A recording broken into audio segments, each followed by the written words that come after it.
Benzoul, ndenge tolo baboye. Omoni aéroport so koti. Eza na parking na biso to fandaka. To kendaka to parquer car na ba maye so to uti to fandaka na Caribou. Ndenge na osala émission boy Caribou bakangi, parking bakangi, il semblerait que 11 officiers Bazana Cop wana en tête général Christian Chiwewe, il semblerait même Nassima. Il y a même de Rwandais, ndenge na yoki solo, oyo bayaka bavanda.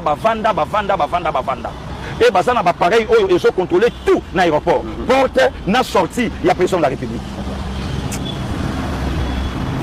Donc on est tout dans le bon matin, à complicité d'un officier Nabiso, bakangi aéroport président au Kitate. Et elle est Moussikate. Même scénario, Basalaka, le 17 janvier, Babomi Laurent Désiré Kabila, Lelo, Lobby Bakangi aéroport, Nanyaza, oh non, général Niagasama, l'actuel président zimbabwéen. Baebise Babi Jet, Moyo Kitapia Mongo Mukongo, Petit Mogazo Kitawana. Wana baloba officiel. Officieusement, il semblerait que Azalaka caché, gardé, Nanda quoi général Niagasama, si c'est Niagasama, aujourd'hui c'est lui le président zimbabwéen. Nelson Nangangwa. Nangangwa, merci beaucoup. Voilà.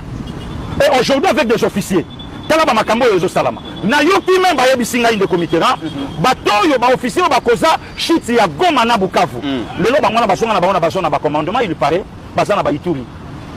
Basonga. Bateau basa la résistance, bah na fonctionnement. Mais bateau bakima, ne bateau basonga. Si réellement ils sont frères. Hein? Si réellement Makambo est un frère, Yebisangay. Des sourires de façade dans une atmosphère tendue. Le président de l'Assemblée nationale fait sa rentrée parlementaire sous le feu d'une série de pétitions de destitution. Au perchoir, Vital Kamerhe minimise toutefois cette fronde et fait amende honorable. Il s'agit des soubresauts. Toute ma carrière a été consacrée à un seul idéal, servir notre peuple. Et s'il y en a parmi vous qui se sont sentis froissés, qu'ils daignent bien accepter l'expression de mes regrets le plus sincère et j'implore leur pardon. Mais cette demande de pardon ne suffit pas. Les élus frondeurs dénoncent les crédits réduits de plus d'un quart, ce qui empêche toute augmentation des émoluments et autres avantages. Aucun député national ne souhaite la déstabilisation des institutions. Mais tous les députés nationaux ont droit au respect, ont droit à la dignité, ont droit au social, ont droit au respect du règlement d'ordre intérieur. Dans le camp des députés loyaux du président de l'Assemblée, même si on ne rejette pas la démarche, c'est le fond de la pétition qui est mis en cause. Soucieux aussi de ne pas ajouter une crise politique aux autres dossiers abordés ce lundi, le conflit qui fait rage dans l'Est et le budget. L'essentiel, donc je peux parler de 80% des revendications proposées par les députés ont déjà été rencontrées. Malgré ses soutiens, le président de l'Assemblée est ressorti considérablement affaibli d'un débat tenu à huis clos. Vital Kamerhe est-il sur le point de tomber? Crispin Bindoulé, député à l'initiative de ces pétitions, ira, dit-il, jusqu'au bout. Nous sommes dans le 262, c'est-à-dire l'honorable président Vital Kamerhe n'a plus la majorité dans la chambre basse. Et nous sommes venus déposer la pétition pour les destituer pour incompétence. Au Sénat, les débats ont été plus polissés, mais le président Jean-Michel Samalou Condé, ancien Premier ministre, est lui aussi mis en difficulté. Plusieurs sénateurs l'accusent de passivité dans le contrôle des actions du gouvernement. Bonjour, bonsoir, chers abonnés, chers internautes. Naël Bino Nicolas Lelo Mopepe Asika. Émission Nabino Katia Rachidi News Télévision. Émission Tokundola Bakolo Histoire.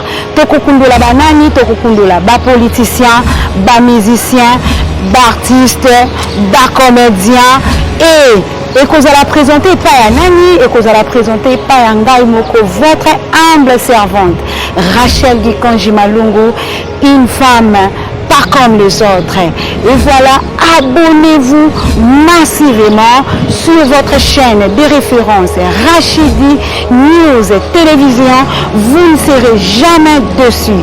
Abonnez-vous.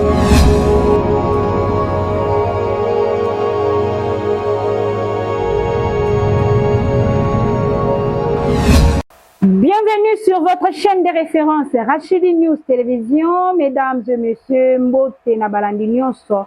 Ba o nyonso bazuli baku ya kolanda biso na mokolo na lelo. Merci beaucoup na confiance au Bosala Kangai, Rachel Gikonji Malungu, la Joconte de la presse congolaise. Un grand merci à tous nos abonnés, mais également à tous nos partenaires. Boza tellement ébélé na France, Belgique, Allemagne, Canada, les États-Unis, Angola, Brazzaville, Boza Ebele, Congo Kinshasa, Akuna na Est Tokobo Sanabinote. Merci, merci na confiance et na fidélité au Bosala Kangai. Merci beaucoup. Na balandinyo soya Rachidi, merci Penzana na Lubaka. Abonnez-vous massivement et puis vous partagez l'émission, vous commentez et vous aimez en gros, ça nous fera énormément du bien. N'hésitez pas à continuer à vous partager, vous commenter. En tout cas, faites-les, c'est une façon de nous soutenir, mesdames et messieurs. Bas compatriotes, mes chers compatriotes, banamboka bai Congomani. En tout cas, na lobaka longo nyana bino parce que sans bino to kokipe ko ça la paix émission te. Denga lobaka le numéro qui est affiché au bas de vos écrans en tout cas.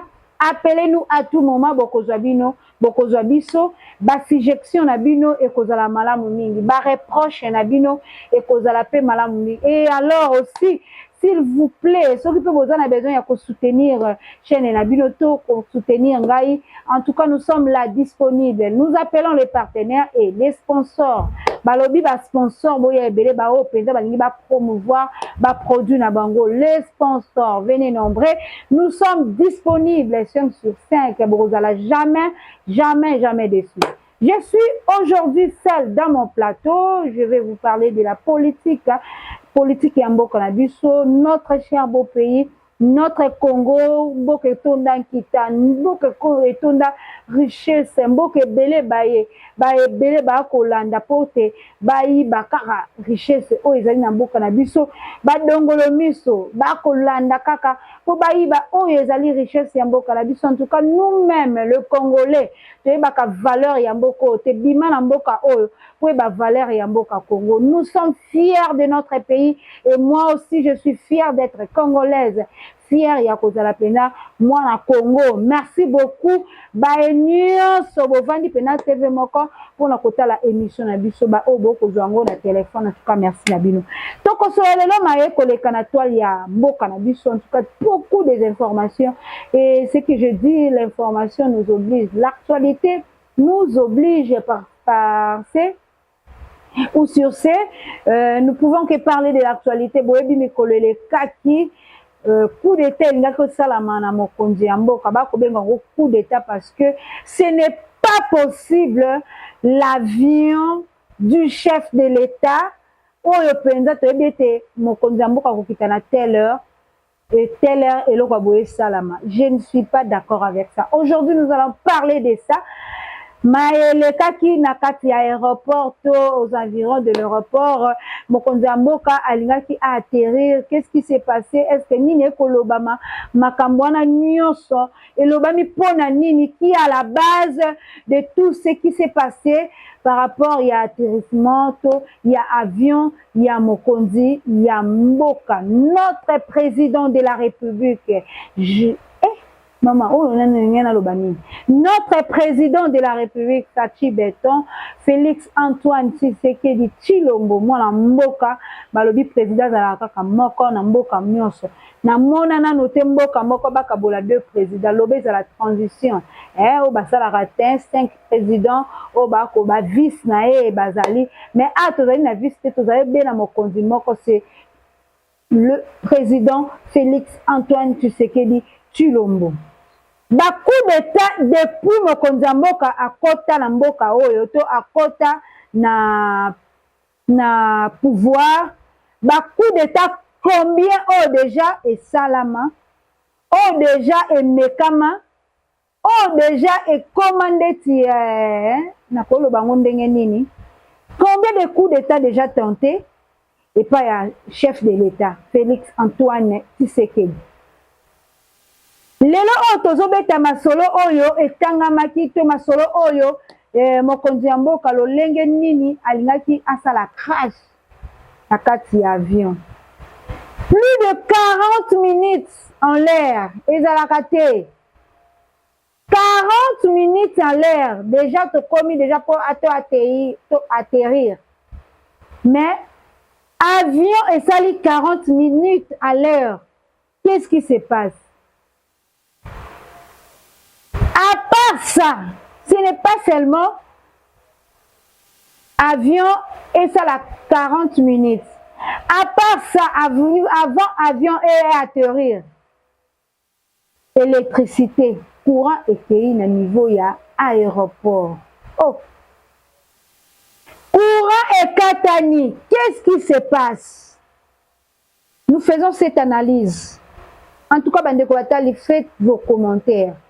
Commentez cette émission et puis vous partagez en haut et belé, vous tangou na ba groupe, vous kata, vous tangou na ba page. Mokonzi Mboka azalaki vraiment très déçu par rapport à Makambo Oelekela qui est. Comment ça fait-il les chefs de l'État Oyo azalaki bien classé, déplacement na ye ezalaka bien programmé, déplacement na ye mutu nyonso ayebaka yango, et puis makambo nyonso tenge azokolongwa na ndenge akokita, il faut ezala signaler.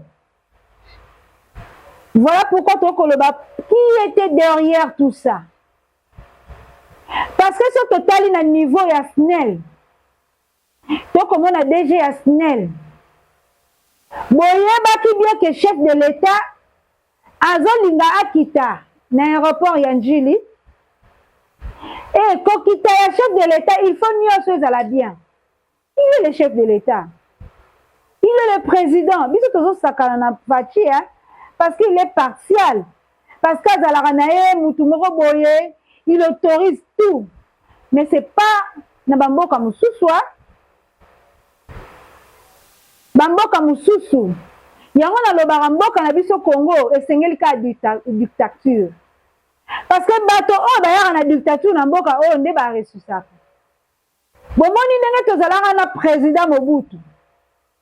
Mobutu passait tout son temps. Abada kolekisa bato na nyonso na kodicter. Faites ceci, c'est cela. Oh, il y a le vinde bosala. Mais tellement que notre président Félix Antoine Tshisekedi Tshilombo a partiel, nous t'aimons tellement mon néné, il connaît comment courtoyer les gens, mais batubako sakananaye. Le président de la République est tenté d'atterrir.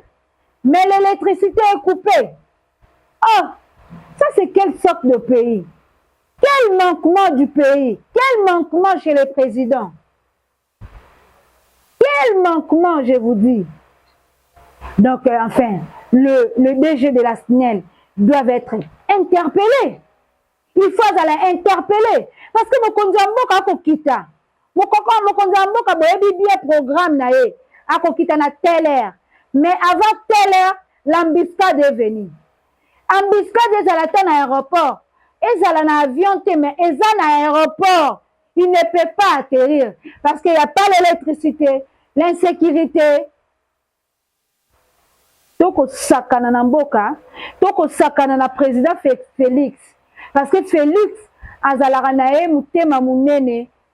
Parce que dans le monde du oil, na mboka na biso, mokonzi moko te bafinga kalokola Félix.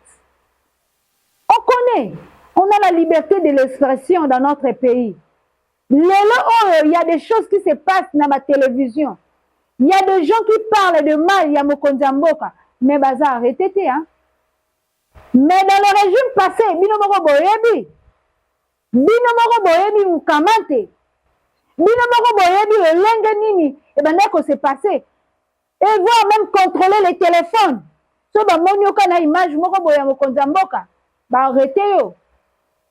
Mais pas aujourd'hui.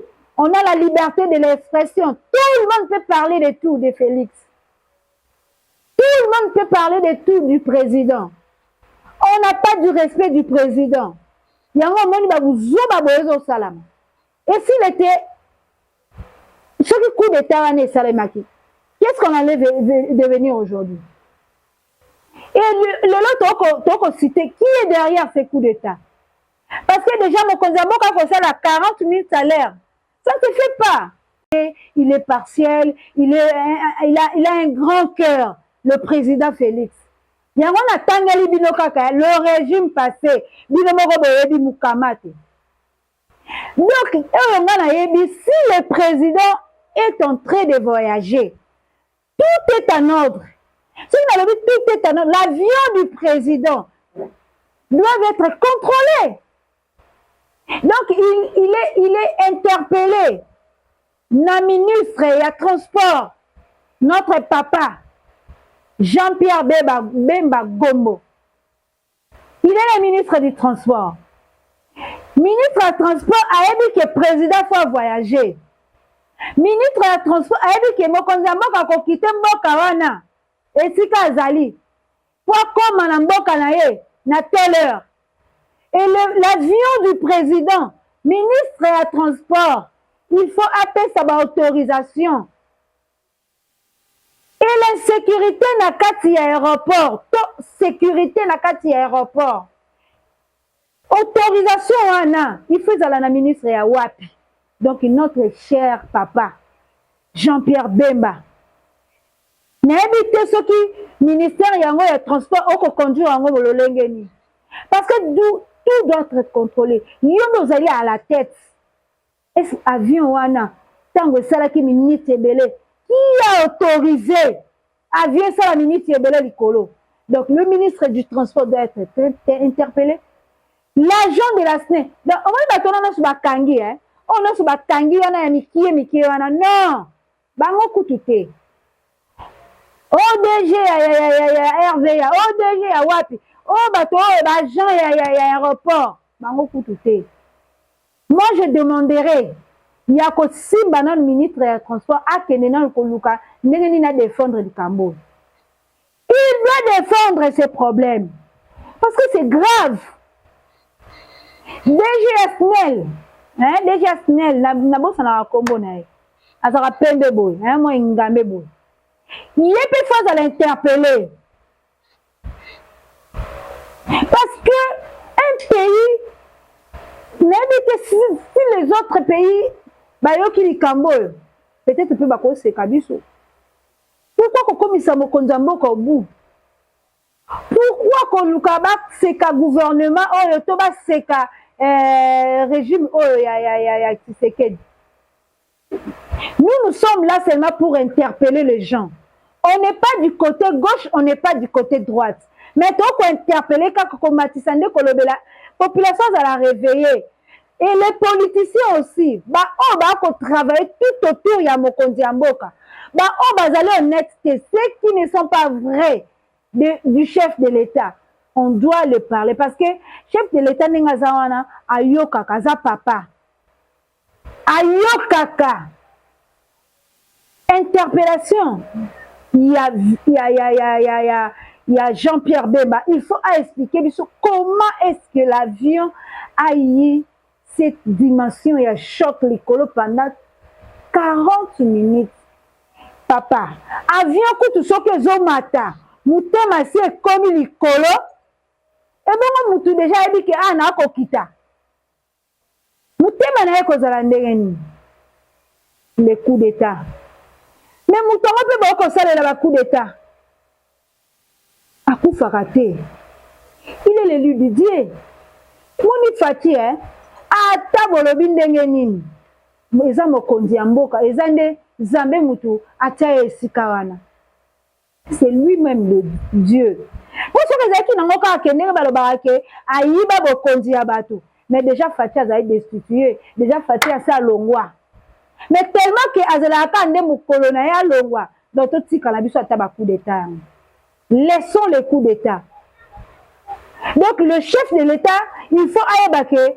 Président de la ministre va travailler na président de la République. Faut boyer bayango. Président a travaillé na bino comme des collaborateurs. Donc vous devez faire des choses où les allez sourire. Papa na biso Bemba. Transport ya mboka oyo. soki tobandi kolobela yango tokoke musika banzela ya mboka oyo soki tobandi kolobela yango tokokene musika. Vous faites des choses bien.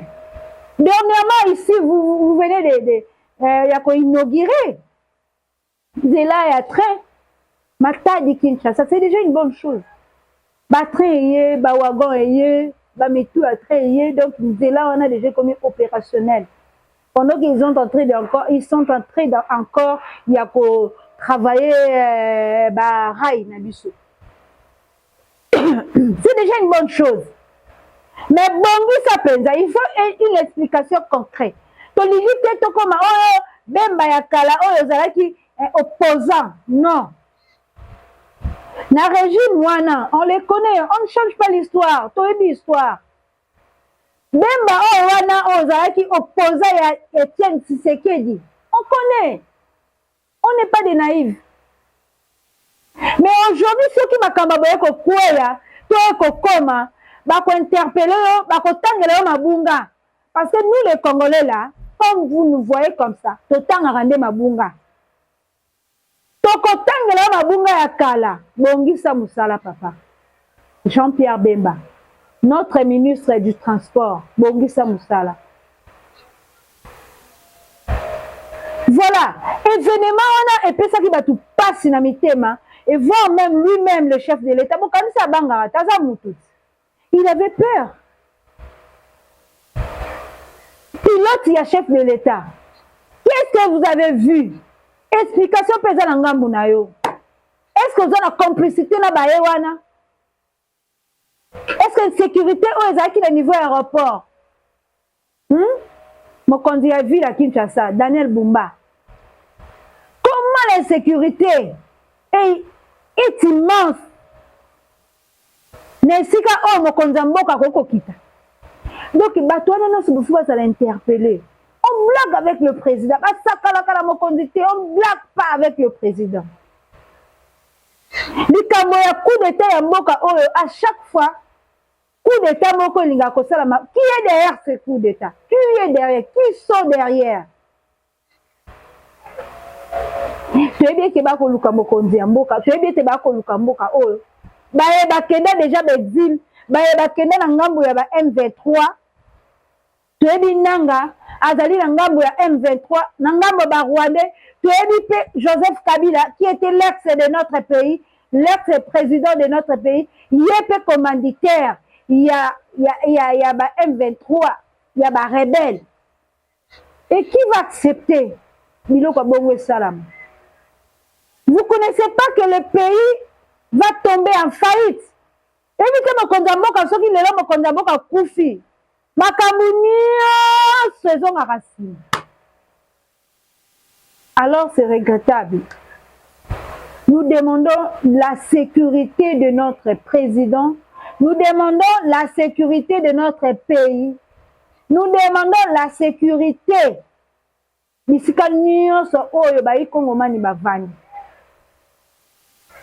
Parce que tolingite tozongisa makambo sima.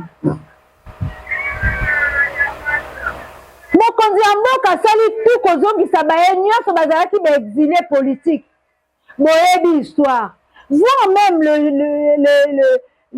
le ministre du Transport, Jean-Pierre Bemba, azalaki exilé.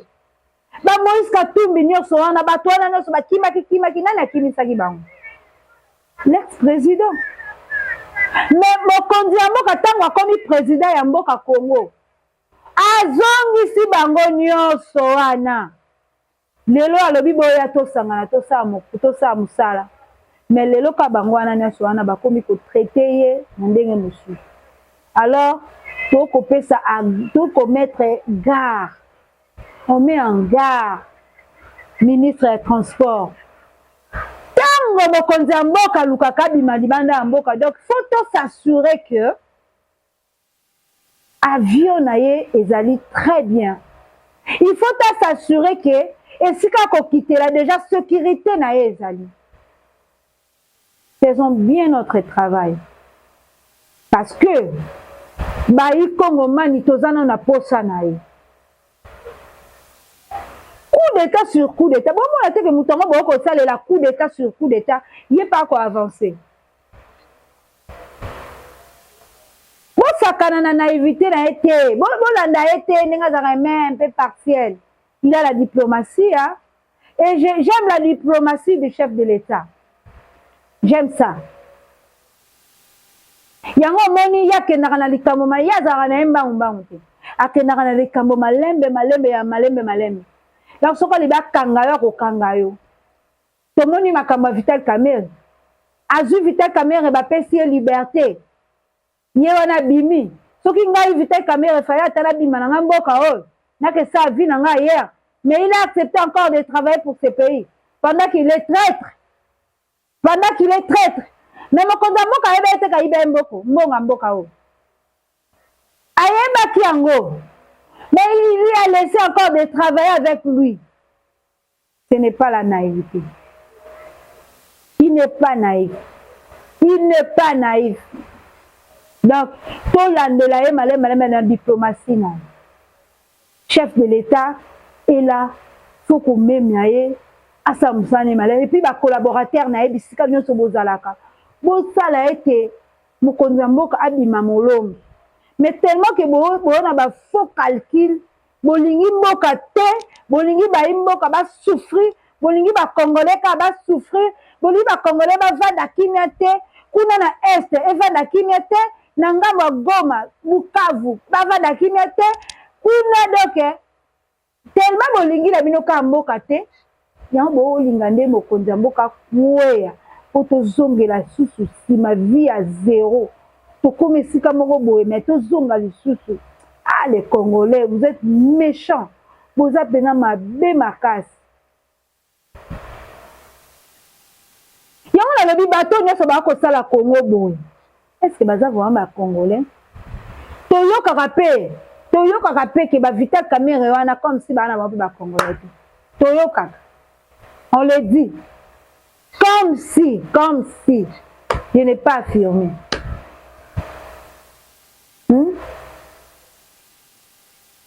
Likambo ya aéroport, likambo ya atterrissage ya mokonzi mboka, eloko nini ngai salemela likolo tonga to kaka crash bou. Donc c'est fini avec le chef de l'État et voilà mokonzi mboka ngaka kufa yeka boye mboka pe et ju faillite voilà kuna ba rebelle ba koti na bango. Guerre et quand tu maman mboka nani azoluka guerre bokasi guerre ezalaka malamu te. Chers compatriotes, aimons notre pays, on n'a pas deux, on n'a qu'un seul pays, notre Congo, la République démocratique du Congo. Toi kana mboka moko bomoni mboka oyo c'est tout un continent. Mboka oyo ezokota la mboka monsieur ezokota awa ta 4-5 fois. Yango moni nous sommes toujours combattus. Nous avons toujours combattu. Parce que notre pays a tellement de richesses. Parce que notre pays a tellement de choses. Ce qui te dit que superficie, il y a mboka la biso. Et quand tu as la mboka mususu, combien de fois? Ah! Aimons notre pays. Et puis, mboka la biso à la balkanisé. Ça, je vous assure. Et Félix Antoine Tshisekedi ne veut pas balkaniser mboka ou. La situation de la paix ou l'accord de la paix, binomoko boyebi, lo lenge ba ko pesa ba condition, otozo ba prisonnier na biso, bomoni yango na ndenge nini, to lo bela ngona mwa moke. Tozo ba prisonnier na biso, tout ça l'échange na ba prisonnier na ba. Quelle sorte de prisonnier? Ba prisonnier en ndenge nini? Politique, to ndenge nini? Je ne comprends pas cette affaire. Wana to koko balabino, to ko sonamino mikolo koya. Na numéro kolanda. L'affaire accord de la paix. Il y a des conditions qui sont là. Quelles sont ces conditions? Voilà. Nous sommes arrivés à la fin de notre émission. Merci beaucoup à mon réalisateur, Bishop Mboma. Et merci à une assistance, on l'appelle Natacha Boto. Et merci à tous nos abonnés, tous nos partenaires. Vous êtes tellement nombreux. Appelez-nous. Nos numéros sont déjà là. sont disponibles à tout moment. Merci beaucoup pour aujourd'hui. Je vous prends congé pour un instant. On se retrouve à un autre numéro. Bye, à la prochaine numéro. Bonjour, bonsoir, chers abonnés, chers internautes. Naël Binomi Koyalelo Mopepe Asika. Émission Nabina Katia, Rachidi News Télévision. Émission Tokundola Bakolo Histoire. Tokundola Banani, Tokundola Ba politicien, ba musicien, ba artiste, ba comédien et que vous allez présenter par Nani et que vous allez présenter par Ngai Moko, votre humble servante, Rachel Gikanji Malungu, une femme pas comme les autres. Et voilà, abonnez-vous massivement sur votre chaîne de référence Rachidi News Télévision. Vous ne serez jamais dessus. Abonnez-vous.